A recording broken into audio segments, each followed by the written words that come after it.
My friend Jim Carrey, ladies and gentlemen. Love you too.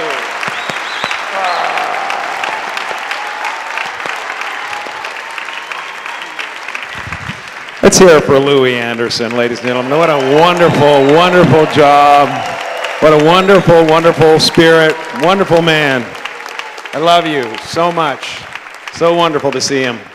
We go way, way back together to about 10 BC, before cell phones. Remember that? Weird. Yeah. I know the show ran long tonight. Patriots are up by 10. So,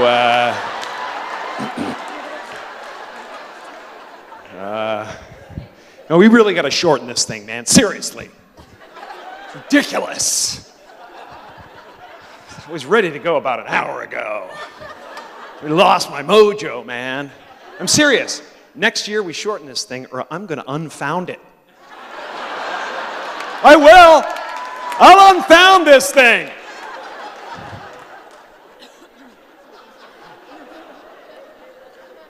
Yeah. You know, a lot of people have been asking me tonight, what's the secret of my success? And it's really very simple. I have conquered ego.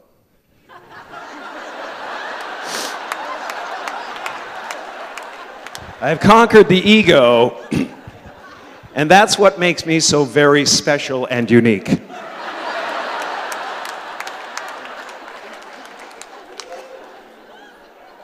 I have transcended my grandiosity.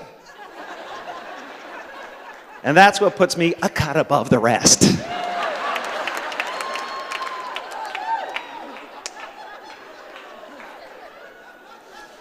Now, I'm not saying that I'm a guru or anything like that. I'm not saying I'm some kind of holy man or anything like Jesus. But we do have similar facial hair at the moment. Not the real Jesus. Nobody really knows what the real Jesus looked like, but the Willem Dafoe Jesus and the Jim Caviezel Jesus, which is still quite an accomplishment.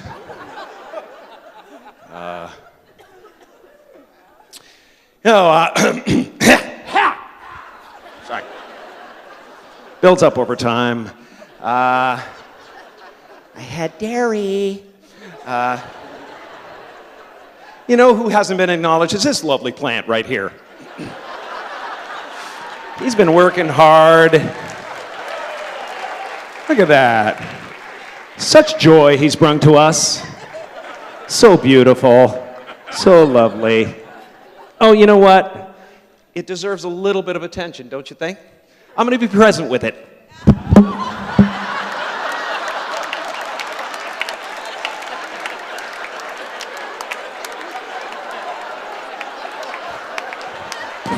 Oh, Eckhart's right. This is amazing. I mean, you just really stop and notice things. That's the key. Don't let these things go by unnoticed. That is beautiful. The simple little moment. Like in Peaceful Warrior. Oh, wow. There is no ordinary moment, is there? This is fantastic. You guys are missing it. Get in here with me. I really didn't expect that to happen.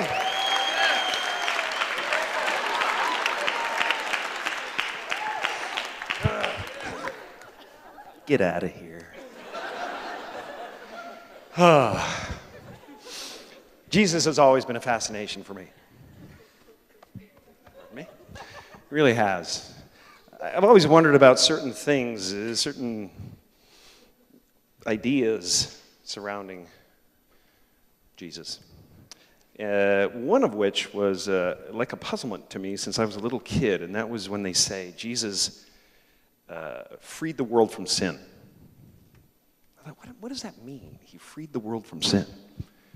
You know, and I never really got it. I was like, have you freed the world from sin? I'm still sinning. I mean, I can sin some more. I can sin all I want. I can do anything I want. Boobies. Jesus freed me. I can do that. No, I think so what happened eventually was I was in a moment of despair, no doubt, you know, questioning everything. I do that from time to time, kind of get a little tumultuous in my head and have a little war, have little adversaries that fight it out. And one day it occurred to me that the adversaries in my head were the only thing keeping me from peace. And I started to let them go one by one. I consciously, as they entered my head, went, is this real? Do I even know this person? Sometimes you don't. You don't know your adversaries. You've never met them. You create these wars. And I started to let them go, and I suddenly realized what that statement meant, at least what it means for me, is that he freed the world from sin from his perspective. You know, it's up to each one of us to free the world from sin from our point of view. And with that comes freedom. And you got to keep doing it because they keep entering. But that was a really wonderful kind of transcendent moment for me. And it keeps me in a place where, you know, there's not a gigantic army of people building up at any one time. I can let them go as they come. And life is a lot more fun this way. What else? I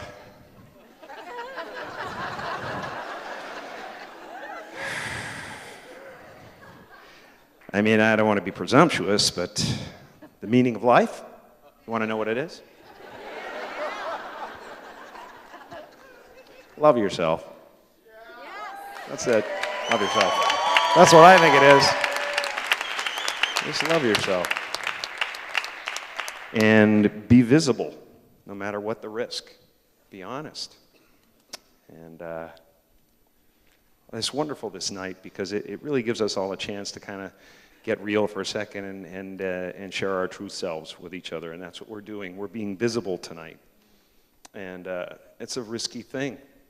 Sometimes it's not considered cool to be out there and to be open. Fuck them.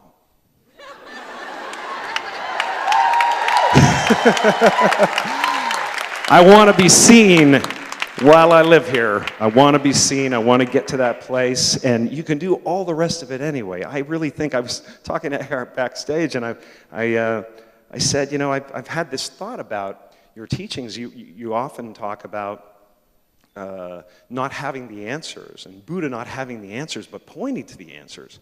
And I realized just recently, you know, what I do and what comedians do a lot is they point away from the answers. In the opposite direction of the answers. They behave incorrectly. And in doing so, they become the contrast to what you really want, you know? And so I'm really happy with that role. I'll be the contrast for you guys. I'm good with that. So it's a lot of fun. It really is a lot of fun. But I don't want to be up here too long. I have another show to do down the street. The sunrise service is starting soon, and Eckhart and I have to head over there to do it. So, you know, thank you so much for coming tonight and today and through this whole conference. I hope you were as inspired as I was, and gosh, you know what? Again, I don't want to put myself in a place of a Jesus-like type person, but I think what I really want to say about this transcendent consciousness and entertainment is better described in a parable.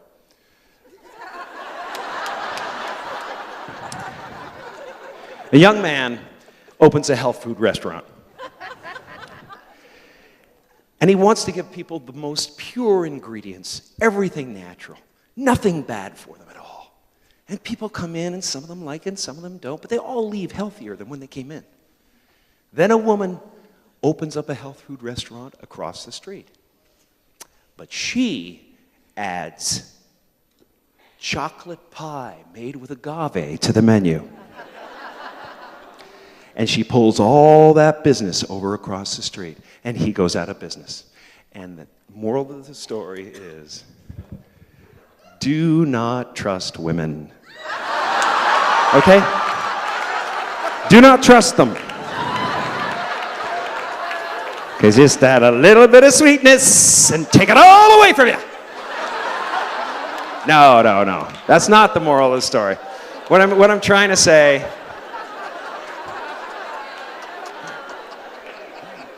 What I'm trying to say is that this kind of entertainment doesn't have to be a bore, you know?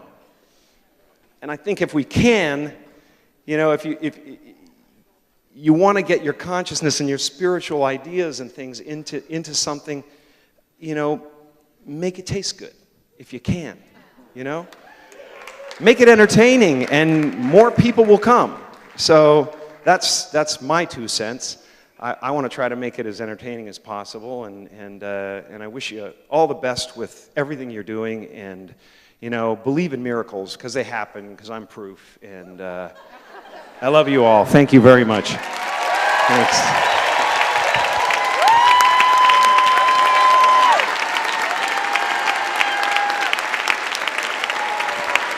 Nothing. Jim Carrey! Louis. Fantastic.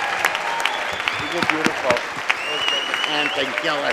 We've just heard from backstage that 18 people achieved higher consciousness tonight. That was his line. He gave that line to me. Love you. All right. Jim Carrey, Take care, ladies guys. and gentlemen. Bye-bye.